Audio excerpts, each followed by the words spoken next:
दाखिल हो चुके ने राफेल कुछ देर बाद अंबाला एयर बेस ते पहुंचणगे। बेसब्री नाल इंतजार किया जा रहा है। हवाई फौज के कंट्रोल रूम ने स्वागत किया है राफेल दा भारत की सरहद दे विच एंट्री ते, सरहद दे विच आमद ते, यानी भारत दे विच हवाई रूट तो आमद हो चुकी है और कंट्रोल रूम वालों स्वागत भी किया गया है।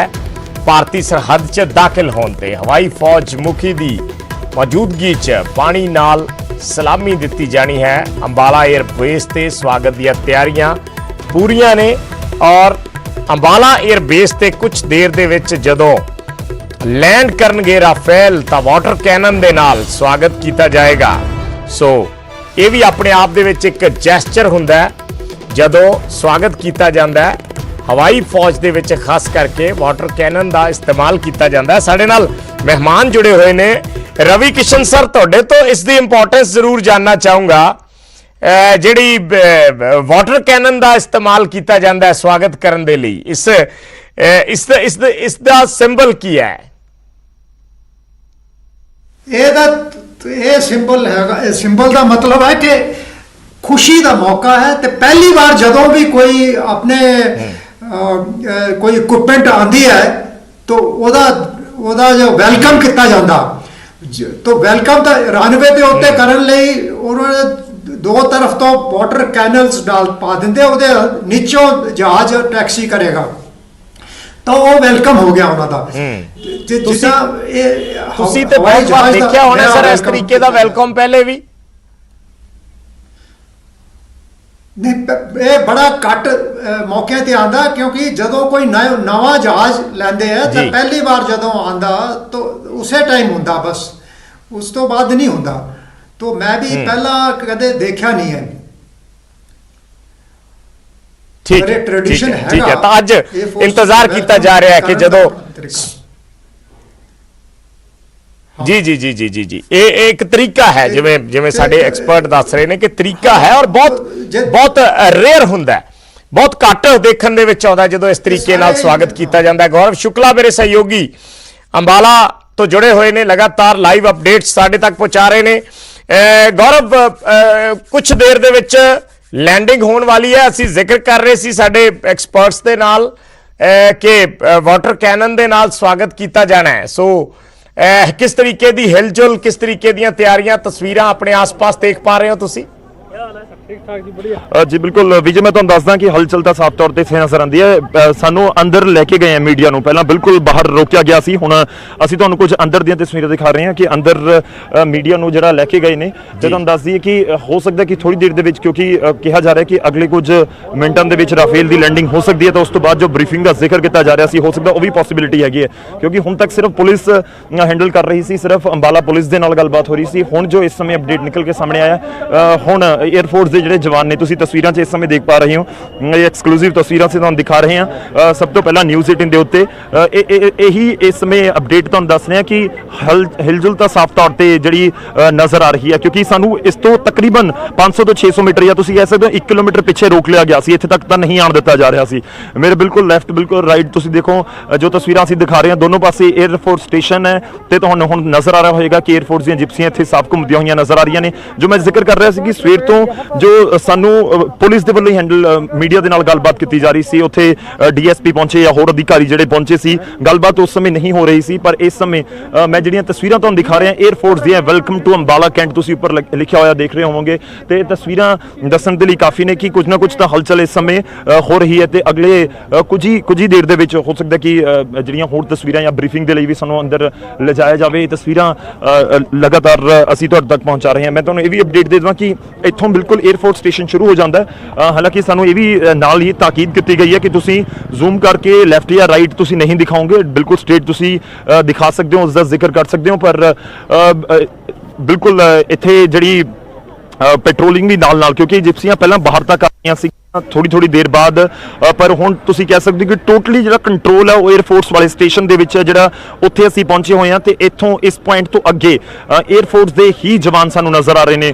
ਇਹ ਵੈਲਕਮ ਗੇਟ ਜਿਹੜਾ ਬਣਾਇਆ ਗਿਆ 에ਅਰਫੋਰਸ ਸਟੇਸ਼ਨ ਦਾ, ਇੰਡੀਅਨ 에ਅਰਫੋਰਸ ਦੇ ਇੱਥੇ ਇੰਡੀਅਨ ਆਰਮੀ ਦੇ ਗੇਟ ਲੱਗੇ ਹੋਏ ਨਜ਼ਰ ਆ ਰਹੇ ਨੇ। ਪੂਰਾ ਕੰਟੋਨਮੈਂਟ ਇਲਾਕਾ ਹੈਗਾ ਤੇ ਹੋ ਸਕਦਾ ਕਿ ਥੋੜੀ ਦੇਰ ਦੇ ਵਿੱਚ, ਕਿਉਂਕਿ ਜਿਵੇਂ ਰਾਫੇਲ ਦੀ ਲੈਂਡਿੰਗ ਹੁੰਦੀ ਹੈ ਤਾਂ ਉਸ ਤੋਂ ਬਾਅਦ ਹੋ ਸਕਦਾ ਕਿ ਸਾਨੂੰ ਅੰਦਰ ਲਿਜਾਇਆ ਜਾਵੇ ਮੀਡੀਆ ਨੂੰ ਬਰੀਫ ਕਰਨ ਦੇ ਲਈ, ਕਿਉਂਕਿ ਅਸੀਂ ਸਵੇਰ ਦਾ ਜ਼ਿਕਰ ਕਰ ਰਹੇ ਸੀ ਕਿ ਸੂਤਰ ਤਾਂ ਸਾਡੇ ਦੱਸ ਰਹੇ ਨੇ ਕਿ ਹੋ ਸਕਦਾ ਬਰੀਫ ਕੀਤਾ ਜਾਵੇ ਪਰ ਅਜੇ ਤੱਕ ਕਲੀਅਰ ਨਹੀਂ ਕੀਤਾ ਜਾ ਰਿਹਾ ਸੀ, ਪਰ ਹੁਣ ਲੱਗ ਰਿਹਾ ਕਿ ਸ਼ਾਇਦ ਬਰੀਫ ਵੀ ਕੀਤਾ ਜਾਏਗਾ ਤੇ ਹੋ ਸਕਦਾ ਕਿ ਕੋਈ ਜਿਹੜੀ ਅਫੀਸ਼ੀਅਲ ਲੁੱਕ ਹੈ ਜਿਹੜੀ ਇੰਡੀਅਨ ਸਰਜ਼ਮੀਨ ਦੇ ਉੱਤੇ, ਸੋਇਲ ਦੇ ਉੱਤੇ ਰਾਫੇਲ ਦੀ ਜਿਹੜੀ ਪਹਿਲੀ ਲੁੱਕ ਦੇਖਣ ਨੂੰ ਅਸੀਂ ਬੇਸਬਰੀ ਦੇ ਨਾਲ ਇੰਤਜ਼ਾਰ ਕਰ ਰਹੇ ਹਾਂ, ਉਹ ਵੀ ਇੰਤਜ਼ਾਰ ਕੁਝ ਹੀ ਪਲਾਂ ਦੇ ਵਿੱਚ ਪੂਰਾ ਹੋ ਜਾਵੇ। 1 ਵੱਜ ਕੇ ਕਰੀਬ 40 ਮਿੰਟ ਹੋਏ ਨੇ ਜੋ ਸਾਡੇ ਕੋਲ ਜਾਣਕਾਰੀ ਹੈ। 20 ਤੋਂ 25 ਮਿੰਟ ਅਗਲੇ 20 ਤੋਂ 25 ਮਿੰਟ ਦੇ ਵਿੱਚ ਜਿਹੜੀ ਪੂਰੀ ਪਿਕਚਰ ਕਲੀਅਰ ਹੋ ਜਾਏਗੀ। ਪੂਰੀ ਪਿਕਚਰ ਦਾ ਮਤਲਬ ਇਹੀ ਹੈ ਕਿ ਰਾਫੇਲ ਇੱਥੇ ਪਹੁੰਚ ਜਾਣਗੇ ਤੇ ਉਸ ਤੋਂ ਬਾਅਦ ਇਹ ਵੀ ਤੁਸੀਂ ਇਹ ਕਹਿ ਸਕਦੇ ਹੋ ਜਿਹੜੀ ਮੂਵਮੈਂਟ ਹੋਈ ਹੈ ਜਾਂ ਜਿਹੜੀ ਇੱਥੇ ਹਿਲਜੁਲ ਹੋਈ ਹੈ ਉਸ ਦਾ ਇੱਕ ਸਿੱਧਾ ਮਤਲਬ ਵਿਜੇ ਇਹ ਵੀ ਕੱਢਿਆ ਜਾ ਸਕਦਾ ਕਿ ਅੰਬਾਲਾ ਦੇ ਵਿੱਚ ਹੀ ਜਿਹੜੀ ਲੈਂਡਿੰਗ ਹੋਏਗੀ, ਕਿਉਂਕਿ ਹੁਣ ਤੱਕ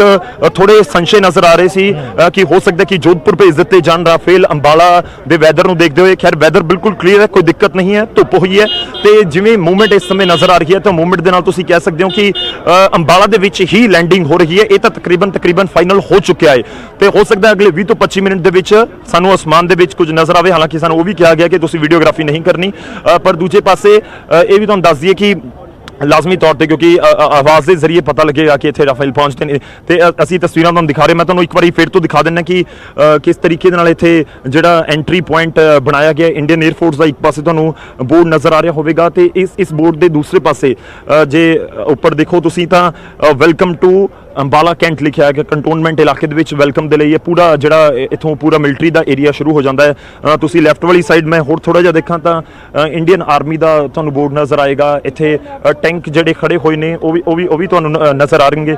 ਮੈਂ ਅਗਰ ਆਪਣੀ ਰਾਈਟ ਕਹਾਂ ਤਾਂ ਉਹ ਵੀ ਤੁਹਾਨੂੰ ਨਜ਼ਰ ਆਣਗੇ ਵਿਜੇ। ਤਾਂ ਇਸ ਸਮੇਂ ਅਪਡੇਟ ਇਹ ਦੇ ਰਹੇ ਹਾਂ ਕਿ ਬਿਲਕੁਲ ਹਲਚਲ ਸ਼ੁਰੂ ਹੋ ਚੁੱਕੀ ਹੈ ਤੇ ਅਗਲੇ 15 ਤੋਂ 20 ਮਿੰਟ ਬਹੁਤ ਇੰਪੋਰਟੈਂਟ ਨੇ। ਖਾਸ ਤੌਰ ਤੇ ਤੁਸੀਂ ਕਹਿ ਸਕਦੇ ਹੋ ਕਿ ਕਰੀਬ 2-2:15 ਵਜੇ ਦੇ ਕਰੀਬ ਅਸੀਂ 2:30 ਵਜੇ ਦਾ ਇੱਕ ਲਗਾ ਰਹੇ ਸੀ, ਸਾਡੇ ਕੋਲ ਜੋ ਜਾਣਕਾਰੀ ਆ ਰਹੀ ਸੀ ਉਸ ਦੇ ਆਸ-ਪਾਸ ਹੀ ਜਿਹੜਾ ਰਾਫੇਲ ਦੀ ਲੈਂਡਿੰਗ ਦੀ ਉਮੀਦ ਕੀਤੀ ਜਾ ਰਹੀ ਹੈ ਤੇ ਹੁਣ ਅਸੀਂ ਇਹ ਵੀ ਉਮੀਦ ਕਰ ਰਹੇ ਹਾਂ ਕਿ ਇਸ ਪੁਆਇੰਟ ਤੋਂ ਵੀ ਸਾਨੂੰ ਅੱਗੇ ਲੈ ਕੇ ਜਾਣ ਤੇ ਜਿਹੜੀ ਬਰੀਫਿੰਗ ਹੈ ਉਹ ਵੀ ਲਾਜ਼ਮੀ ਤੌਰ ਦੇ ਉੱਤੇ ਹੋਵੇ ਕਿ ਕਿਸ ਤਰੀਕੇ ਦੇ ਨਾਲ ਉਸ ਦੀ ਲੈਂਡਿੰਗ ਹੋਈ ਹੈ, ਕਿੰਨੀ ਇੰਪੋਰਟੈਂਟ ਹੈ, ਕੀ ਕੁਝ ਖਾਸ ਉਸ ਦੇ ਵਿੱਚ ਹੈਗੇ। ਹਾਲਾਂਕਿ ਅਸੀਂ ਬਹੁਤ ਤਫਸੀਲ ਦੇ ਨਾਲ ਲਗਾਤਾਰ ਗੱਲਬਾਤ ਕਰ ਚੁੱਕੇ ਹਾਂ ਪਰ ਇਹ ਜਿਹੜਾ ਐਂਟਰੀ ਪੁਆਇੰਟ ਹੈ ਬਹੁਤ ਅਹਿਮ ਤੇ ਜਿਹੜੀ ਹਲਚਲ ਹੋਈ ਹੈ ਉਹ ਵੀ ਲਾਜ਼ਮੀ ਤੌਰ ਤੇ ਤੁਸੀਂ ਕਹਿ ਸਕਦੇ ਹੋ ਕਿ ਬਹੁਤ ਇੰਪੋਰਟੈਂਟ ਹੈ ਅਗਲੇ 20 ਤੋਂ 25 ਮਿੰਟ ਵਿੱਚ। ਜੀ ਤਾਂ ਆਰਮੀ ਵਹੀਕਲਸ ਜਿਹੜੇ ਨੇ ਉਹਨਾਂ ਦੀ ਮੂਵਮੈਂਟ ਸਾਫ਼ ਨਜ਼ਰ ਆ ਰਹੀ ਹੈ। ਦੇਖਿਆ ਜਾ ਸਕਦਾ ਹੈ ਇੱਕ ਪੁਆਇੰਟ ਤੋਂ ਅੱਗੇ ਮੀਡੀਆ ਨੂੰ ਲਿਜਾਇਆ ਜਾ ਚੁੱਕਿਆ ਕਰੀਬ 1 ਕਿਲੋਮੀਟਰ ਅੰਦਰ, ਜਿੱਥੇ 에ਅਰਫੋਰਸ ਸਟੇਸ਼ਨ ਦਾ ਜਿਹੜਾ ਬਾਉਂਡਰੀ ਹੈ ਸ਼ੁਰੂ ਹੁੰਦੀ ਹੈ ਉੱਥੇ ਮੀਡੀਆ ਪਰਸਨਸ ਪਹੁੰਚ ਚੁੱਕੇ ਨੇ। ਔਰ ਜਿਵੇਂ ਸਾਡੇ ਸਹਿਯੋਗੀ ਗੌਰਵ ਸ਼ੁਕਲਾ ਦੱਸ ਰਹੇ ਨੇ ਕਿ ਕੁਝ ਦੇਰ ਬਾਅਦ ਜਦੋਂ ਲੈਂਡਿੰਗ ਹੋ ਜਾਏਗੀ ਉਸ ਤੋਂ ਬਾਅਦ ਮੀਡੀਆ ਬਰੀਫਿੰਗ ਦਾ ਵੀ ਇੰਤਜ਼ਾਰ ਹੈ। ਹੋ ਸਕਦਾ ਹੈ ਮੀਡੀਆ ਬਰੀਫਿੰਗ ਕੀਤੀ ਜਾਵੇ ਔਰ ਫਿਰ ਮੀਡੀਆ ਕਰਮੀਆਂ ਨੂੰ ਅੰਦਰ ਲਿਜਾਇਆ ਜਾਵੇ ਜਿੱਥੇ ਇਹ ਬਰੀਫਿੰਗ ਕੀਤੀ ਜਾਣੀ ਹੈ। ਪਰ ਫਿਲਹਾਲ ਇਹ ਬਹੁਤ ਸੀਮਿਤ ਜਗ੍ਹਾ ਤੇ ਬਹੁਤ ਦਾਇਰੇ ਦੇ ਵਿੱਚ ਰਹਿ ਕੇ ਜਿਹੜੇ ਨਿਯਮਾਂ ਦੀ ਪਾਲਣਾ ਕਰਦੇ ਹੋਏ ਇਜਾਜ਼ਤ ਦਿੱਤੀ ਗਈ ਹੈ ਮੀਡੀਆ ਨੂੰ ਇੱਕ ਪੁਆਇੰਟ ਤੋਂ ਅੱਗੇ ਜਾਣ ਦੀ ਔਰ ਉੱਥੇ ਮੂਵਮੈਂਟ ਦੇਖੀ ਜਾ ਸਕਦੀ ਹੈ army vehicles the.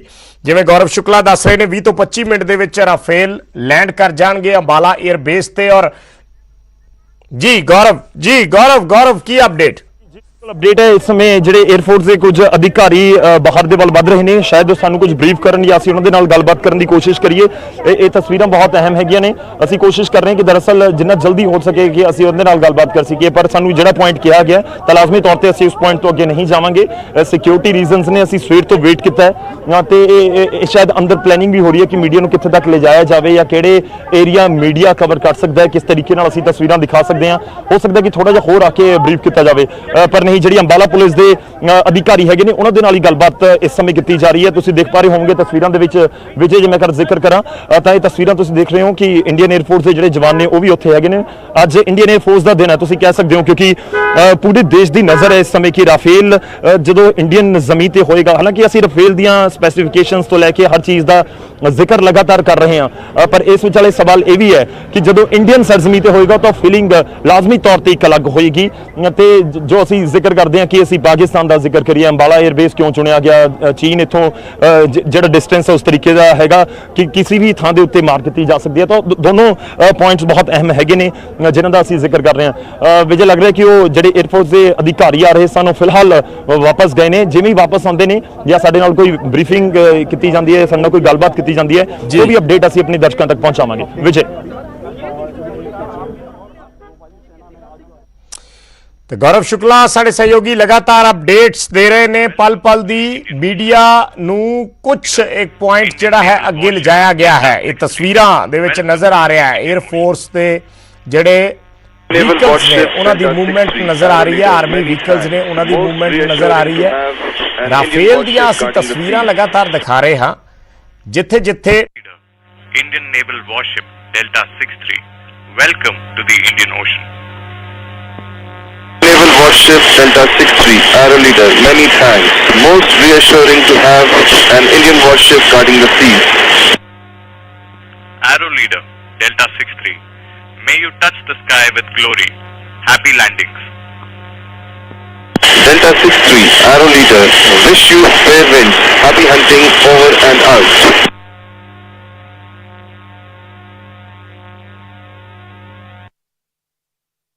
Leader Indian naval warship Delta 63. Welcome to the Indian Ocean. Naval warship Delta 63, Arrow Leader, many thanks. Most reassuring to have an Indian warship guarding the seas.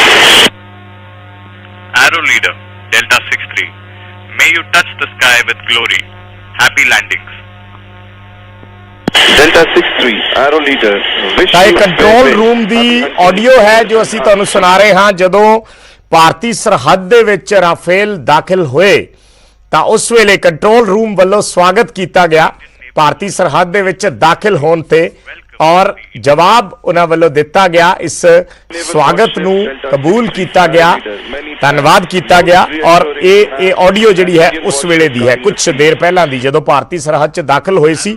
ਹੁਣ ਤੋਂ 20-25 minute ਦੇ ਵਿੱਚ Rafale ਦੀ landing ਹੋਏਗੀ Ambala air base ਤੇ। ਜਿਵੇਂ ਅਸੀਂ ਲਗਾਤਾਰ ਦੱਸ ਰਹੇ ਹਾਂ, ਦੁਨੀਆ ਦਾ ਸਭ ਤੋਂ ਤਾਕਤਵਰ ਲੜਾਕੂ ਵਿਮਾਨ ਸੈਂਕੜੇ ਕਿਲੋਮੀਟਰ ਤੱਕ ਅਚੂਕ ਨਿਸ਼ਾਨਾ ਲਾ ਸਕਦਾ ਹੈ। ਰਾਫੇਲ ਦੀ ਜਿਹੜੀ ਕੈਪੈਸਿਟੀ ਹੈ ਜਾਂ ਉਸ ਦੀ ਜਿਹੜੀ ਸਮਰੱਥਾ ਹੈ ਕਿ ਹਵਾ ਦੇ ਵਿੱਚੋਂ ਹੀ ਹਵਾ ਦੇ ਵਿੱਚ ਹੀ ਮਾਰ ਕਰਨੀ ਔਰ ਹਵਾ ਤੋਂ ਜ਼ਮੀਨ ਦੇ ਵਿੱਚ ਨਿਸ਼ਾਨਾ ਲਾਉਣਾ, ਇਹ ਉਸ ਦੀ ਸਮਰੱਥਾ ਹੈ। ਵੈਸੇ ਫਿਲਹਾਲ ਚੀਨ ਤੇ ਪਾਕਿਸਤਾਨ ਦੋਨਾਂ ਦੇ ਵਿੱਚੋਂ ਕਿਸੇ ਦੇ ਕੋਲ ਵੀ ਐਸਾ 에ਅਰਕ੍ਰਾਫਟ ਨਹੀਂ ਹੈ। ਸੋ ਭਾਰਤ ਨੇ ਕਦਮ ਅੱਗੇ ਵਧਾਏ ਨੇ ਦੋਨਾਂ ਦੇਸ਼ਾਂ ਤੋਂ। ਸਾਡੇ ਨਾਲ ਐਕਸਪਰਟ ਲਗਾਤਾਰ ਬਣੇ ਹੋਏ ਨੇ, ਐਕਸ ਆਰਮੀ ਆਫੀਸਰਸ ਸਾਡੇ ਨਾਲ ਜੁੜੇ ਹੋਏ ਨੇ। ਰਵੀ ਕਿਸ਼ਨ ਜੀ ਨੇ ਸਾਡੇ ਨਾਲ, ਰਿਟਾਇਰਡ 에ਅਰ ਕਮਾਂਡਰ, ਔਰ ਰਾਜੇਸ਼ ਸ਼ਰਮਾ ਜੀ ਨੇ, ਰਿਟਾਇਰਡ ਕਰਨਲ। ਸ਼ਰਮਾ ਜੀ, ਲਗਾਤਾਰ ਅਸੀਂ ਜ਼ਿਕਰ ਕਰ ਰਹੇ ਹਾਂ ਕਿ ਗੁਆਂਢੀ ਦੇਸ਼ਾਂ ਦੇ ਵਿੱਚ ਪਾਕਿस्तान हो, चाइना हो और ये दूसरे जो भी पड़ोसी देश हैं जिनके साथ भारत की टसल हम कह सकते हैं, किसी के भी पास इतना ज़बरदस्त या इतना शक्तिशाली एयरक्राफ्ट नहीं है। तो एक संदेश जो आज जाएगा अंबाला की धरती से, क्योंकि यहाँ से LOC भी उतनी दूर है और LAC भी इतनी दूर है, तो कई बार बात कहने की नहीं होती, एक संदेश देने की होती है। तो किस लिहाज से देख रहे हैं? जी, इस तरह से होता है कि अगर आप गांव में अगर कहीं रह रहे हैं और आपको पता है कि आपके आसपास जो गांव वाले हैं वो नहीं चाहते हैं, और अगर आपने कहीं तारबंदी करनी है तो पता है कि आपकी तारबंदी आपकी तार को उखाड़ के फेंक देंगे। लेकिन अगर उसको पता होगा कि आपके पास में कुत्ते हैं या आप में कोई गन है तो उनके पास में इतनी हिम्मत नहीं होती है। उसी तरह से अगर आप देखेंगे कि राफेल आने से, अगर हम पाकिस्तान को लेते हैं तो पाकिस्तान में आपको बताया कि पाकिस्तान में F-16 है। F-16 जो है वो हमारे मिराज 2000 के बराबर है, जो कि एक आप ये मान के चलो कि 3rd और 4th जनरेशन का एयरक्राफ्ट है। उसी तरह से जो 3rd या 4th जनरेशन का एयरक्राफ्ट है, ठीक है। जबकि ये राफेल जो है ये 4th जनरेशन से ऊपर है, 5th जनरेशन से नीचे है। तो यानी कि आप ये मान के चलो कि ये 4.5वीं जो है जनरेशन है उसका एयरक्राफ्ट है। उसी तरह से अगर हम चाइना का अगर उदाहरण लें तो चाइना को भी पता है इस चीज का कि अभी हमारे पास में जो मारने की क्षमता है वो पहले जो थी जिनजियान तक थी, यानी कि आधे चाइना तक ही थी, लेकिन अभी जो है हमारे मारने की जो शक्ति है हमारी बीजिंग तक पहुंच गई है, जो कि उनका फाइनेंशियल कैपिटल है, जिस तरह से हमारा बॉम्बे है। ठीक है। तो उससे जो है आपने जो ये सवाल पूछा था, तो उसका ये बिल्कुल सही जवाब है कि उनके अंदर जरूर हलचल मची होगी, हड़बड़ाहट होगी, और वो अपने आप ही वो सचेत रहेंगे। अभी आगे कोई भी कदम उठाना है, जैसे गलवान वैली में हुआ था जी, अभी चाइना भी 2 बार सोचेगा कि हमने ये कदम उठाना है नहीं, क्योंकि अभी जो हमारा हिंदुस्तान है, भारत है, वो 1962 वाला नहीं है कि 2020 का है, 2020 का है। और इसलिए वो 10 बार ऐसे सोचेगा कि मैं उसकी तरफ अगर आंख भी दिखाता हूं तो वो आंख नहीं, वो आंख ही निकाल देगा भारत। ठीक है, ठीक है, ठीक है। बहुत बहुत धन्यवाद कर्नल राजेश शर्मा ਸਾਡੇ ਨਾਲ ਜੁੜਨ ਲਈ, ਆਪਣੇ ਵਿਚਾਰ ਰੱਖਣ ਲਈ। Ravi Kishan retired air commander, ਬਹੁਤ ਬਹੁਤ ਧੰਨਵਾਦ ਸਰ ਸਾਡੇ ਨਾਲ ਜੁੜਨ ਲਈ। ਤਾਂ ਸੰਦੇਸ਼ ਜਿਹੜਾ ਹੈ ਇੱਕ ਸਖਤ ਜਾਏਗਾ। ਰਾਫੇਲ ਕੁਝ ਦੇਰ ਦੇ ਵਿੱਚ ਲੈਂਡਿੰਗ ਹੋ ਰਹੀ ਹੈ, ਔਰ ਭਾਰਤ ਦੇ ਲਈ ਕਿਉਂ ਖਾਸ ਹੈ, ਵਿਸ਼ੇਸ਼ਤਾਵਾਂ ਕੀ ਨੇ, ਰੱਖਿਆ ਮਾਹਰਾਂ ਦੀ ਨਜ਼ਰ ਦੇ ਵਿੱਚ ਤਾਕਤ ਕੀ ਹੈ, ਇੱਕ ਰਿਪੋਰਟ ਦਿਖਾਉਣੇ ਆ ਜਾਂਦੇ ਜਾਂਦੇ।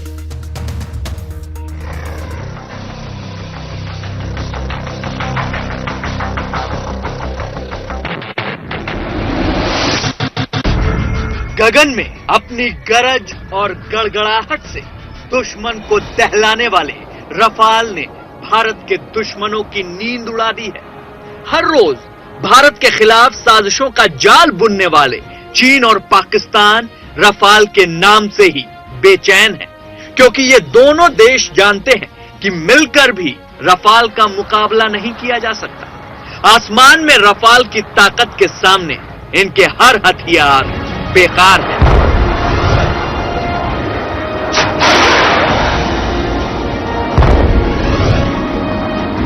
चीन और पाकिस्तान ने मिलकर भारत के खिलाफ 2R फ्रंट की साजिश रची, जिसका मकसद भारत को डराना और दबाना था। लेकिन रफाल के एक वार से दोनों देशों की 2R फ्रंट की साजिश चकनाचूर हो गई, क्योंकि रफाल चीन के पास मौजूद किसी भी फाइटर जेट से कई गुना बेहतर है। साथ ही ये एलएसी पर चीन की साजिशों के किसी भी एयरबेस को नेस्तनाबूद करने का दम रखता है। भारत के वायुवीर रफाल ने सबसे ज्यादा किसी को परेशान किया है तो वो है चीन, क्योंकि चीन पिछले कई साल से एलएसी पर भारत के खिलाफ साजिशों का चक्रव्यूह तैयार कर रहा था। लेकिन रफाल एक ऐसा अभिमन्यु है जो चीन की साजिशों की हर दीवार भेद सकता है। रफाल का पहला बेड़ा हरियाणा का अंबाला और पश्चिम बंगाल के हासीमारा में तैनात हो रहा है। इस तैनाती से भी चीन के होश उड़े हुए हैं, क्योंकि इन दोनों जगहों पर रफाल की मौजूदगी का मतलब है पूरे एलएसी पर चीन का हर एयरबेस अब हिंदुस्तान के निशाने पर रहेगा। रफाल के होने से चीन की एक गलती भी उस पर भारी पड़ सकती है, क्योंकि रफाल इन दोनों जगहों से पलक झपकने से पहले चीन के किसी भी एयरबेस पर निशाना लगा सकता है। सबसे पहले आपको दिखाते हैं अंबाला एयरबेस से चीन के कौन कौन से ठिकाने रफाल के निशाने पर आ जाते हैं। भारत के उत्तर में एलएसी के आसपास चीन के 3 बड़े एयरबेस हैं, नागरी, काशगर और होटान। अंबाला के करीब चीन का एयरबेस नागरी है। इसकी दूरी 363 किलोमीटर है। यहां पहुंचने में राफाल को सिर्फ 9 मिनट लगेंगे। अगर राफाल लेह तैनात हुआ तो लेह से काशगर 615 किलोमीटर है, और राफाल को लेह से काशगर पहुंचने में 17 मिनट लगेंगे, जबकि लेह से होटान की दूरी 384 किलोमीटर है, और राफाल को लेह से होटान पहुंचने में सिर्फ 10 मिनट लगेंगे।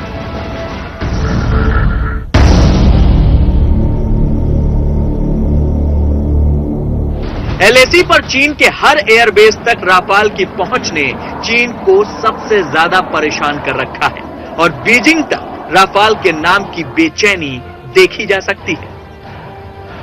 सबसे पहले तो रफाल 29 तारीख को आ रहा है, और रफाल की जो एंट्री है उसको भी इस गवर्नमेंट में थोड़ा सा उसमें तेजी लाए। उससे पाकिस्तान और चाइना दोनों तिलमिला गए, इसमें कोई संदेह नहीं है।